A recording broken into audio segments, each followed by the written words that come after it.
Olá, pessoal, tudo bem? Essa aqui vai ser a correção da avaliação parcial, tá? Essa semana a gente vai fazer revisão dos capítulos 9 e 10. Então, nessa aula, eu vou postar também as listas de revisão, tá bom? E nas próximas aulas eu posto o gabarito delas. Então, vamos aqui para a correção da avaliação parcial.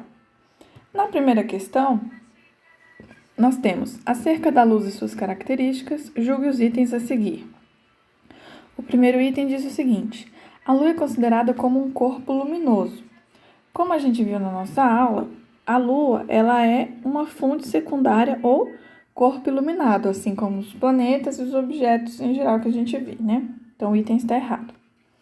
Próximo: a luz visível compreende as ondas eletromagnéticas compreendidas entre os comprimentos de 440 a 740 quilômetros. Não, os comprimentos de onda da luz visível está em torno de nanômetros, né? De 380 a 740. Por isso que o item está errado. Questão 2. Acerca dos eclipses, julgue os itens a seguir. Bom, o primeiro diz o seguinte: os eclipses e as fases da Lua são consequência do princípio da independência dos raios luminosos. Como a gente viu nas nossas aulas, é devido à propagação retilínea da luz que há a formação de sombra e penumbra. Por isso, o item está errado, né? Então, o eclipse acontece devido à formação de sombras. O eclipse solar acontece quando a Lua projeta suas sombras sobre a Terra e, por isso, acontece durante o dia. Correto, a gente precisa desta configuração aqui para ter um eclipse solar. A Terra na região de sombra da Lua. Então, a ordem do raio luminoso, ele parte do Sol, passa pela Lua, né? E aí a Lua projeta a sombra na Terra. Então, o item está correto. Questão 3. A 1,5 metros acima de uma mesa circular, de 1,2 metros de altura e 1 metro de diâmetro, está fixada uma lâmpada pontiforme. Então, eu coloquei aqui o desenho, a lâmpada pontiforme, o obstáculo, aí que temos os raios de luz. Como a lâmpada ela é pontiforme, vai ter a formação de sombra, né? Não vai ter penumbra. Aí ele pede o diâmetro da sombra projetada. Então, colocando aqui as medidas, 1,5 metros de altura do obstáculo da mesa circular e essa mesa tem 1,2 metros de altura. Ela tem 1 metro de diâmetro e a gente quer saber aqui essa seta escura, que é a sombra. Então, a gente consegue ver aqui dois triângulos, esse maior e esse menor. Eles têm os mesmos ângulos internos, então a gente pode usar a relação entre base e altura do maior e base e altura do menor. Então, vamos lá. A base do maior, justamente a gente quer saber o tamanho da sombra. A sua altura é 1,5 mais 1,2. A base do triângulo menor é formado pelo diâmetro da mesa e a sua altura é 1,5. Então, aí a gente tem como resultado 1,13, e aí tem uma dízima, né? O resultado mais próximo, não ficou melhor arredondamento, mas é 1,2. 1,8 fica muito distante. Questão 4. A imagem formada em uma câmera escura de um objeto com altura Hzão, posicionado a uma distância Dzão, é Hzinho. Se o objeto for posicionado e colocado em uma nova distância Dzão apóstrofe, a imagem formada na câmera será Hzinho apóstrofe. Determine a razão entre Hzinho apóstrofe e Hzinho. Então, lá na câmera escura, a gente tem que a razão entre a altura do objeto e a sua distância até o orifício é a mesma entre a altura da imagem e a distância da imagem até o orifício. Então, aqui a gente tem Hzão sobre Dzão, é Hzinho sobre Dzinho. Então, como a gente quer a razão entre Hzinho apóstrofe e Hzinho, eu vou isolar o Hzinho aqui. Agora, se eu mudar o objeto de posição, for para uma nova posição Dzão linha, então vai mudar a altura da imagem, tá? Então, eu faço a mesma coisa. Tamanho do objeto pela distância vai ser igual ao tamanho da imagem pela distância da imagem ao orifício. Então, isolando aqui o Hzinho apóstrofe, a gente tem isso. Como ele quer Hzinho apóstrofe sobre Hzinho, a gente tem essa relação, aonde Dzinho é a distância da imagem até o orifício, que é a mesma nas duas situações. Hzão é o tamanho do objeto, é a mesma nas duas situações. E a gente tem 1 sobre D' dividido por 1 sobre D, né? Então, fazendo a inversão da fração do denominador, a gente fica com D sobre D apóstrofe. Então, fica ali a segunda alternativa. Questão 5. O olho humano comporta-se de forma semelhante a uma câmara escura de orifício. Sabe-se que o olho humano apresenta aproximadamente 20 milímetros de profundidade. Um objeto de 4 metros de altura está posicionado a 8 metros de distância do orifício do olho. Determine em milímetros a altura da imagem formada no fundo do olho. Então, ele pediu para a gente examinar o olho humano como uma câmara escura, aonde a profundidade do olho, ou seja, onde a imagem se forma no fundo do olho até o orifício por onde entra a luz, temos 20 milímetros.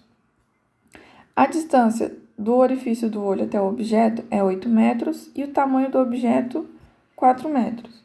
Então, vale aqui a relação da equação da câmara escura, né? O sobre P igual a I sobre P', onde O é o tamanho do objeto e P é a posição do objeto. I é o tamanho da imagem, P' é o tamanho da... P' é a posição da imagem. Tudo isso em relação ao orifício, né?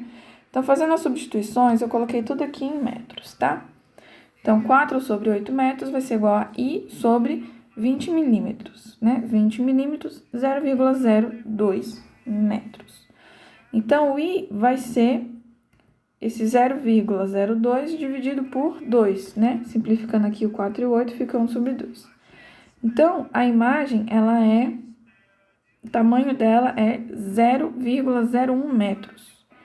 E isso equivale a 10 milímetros. A questão pediu o resultado em milímetros. Então, a resposta correta é 10. A questão 6 traz o seguinte. Acerca das características da imagem formada em um espelho plano, julgue os itens a seguir. Primeiro, o espelho plano forma uma imagem virtual, direita e de mesmo tamanho de objeto real, considerado o corpo extenso. Então, correto. Ela é virtual, é formada pelo prolongamento dos raios de luz atrás do espelho, é direita, tem a mesma orientação e de mesmo tamanho. Exatamente, o item está correto. A distância entre o objeto e o espelho é o dobro da distância do objeto à imagem. Então, o item está falando que a distância do objeto ao espelho é 2 vezes maior que a distância do objeto à imagem. Não, né? Na verdade, é a metade. Então, o item está errado. 7ª questão. Acerca do deslocamento e da velocidade da imagem em espelho plano, julgue os itens a seguir. Se um espelho plano for deslocado de uma distância d ao longo da direção perpendicular a seu plano, a imagem de um objeto fixo se deslocará de 2d. Correto. O deslocamento da imagem é 2 vezes o deslocamento do espelho. Então, o item está correto.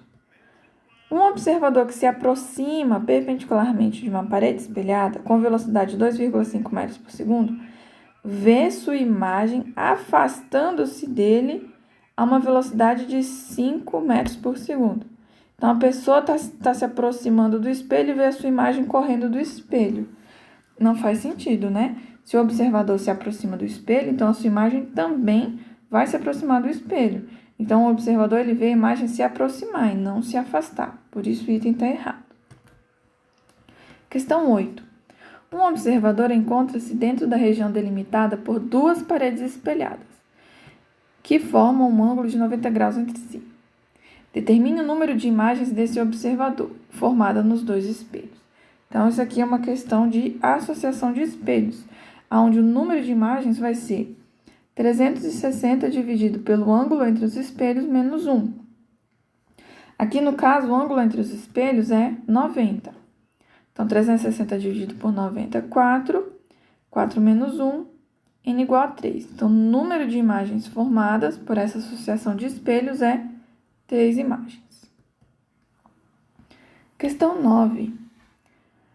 Um raio de luz monocromática incide sobre a superfície refletora de um espelho plano num ângulo de 45 graus, como representado na figura.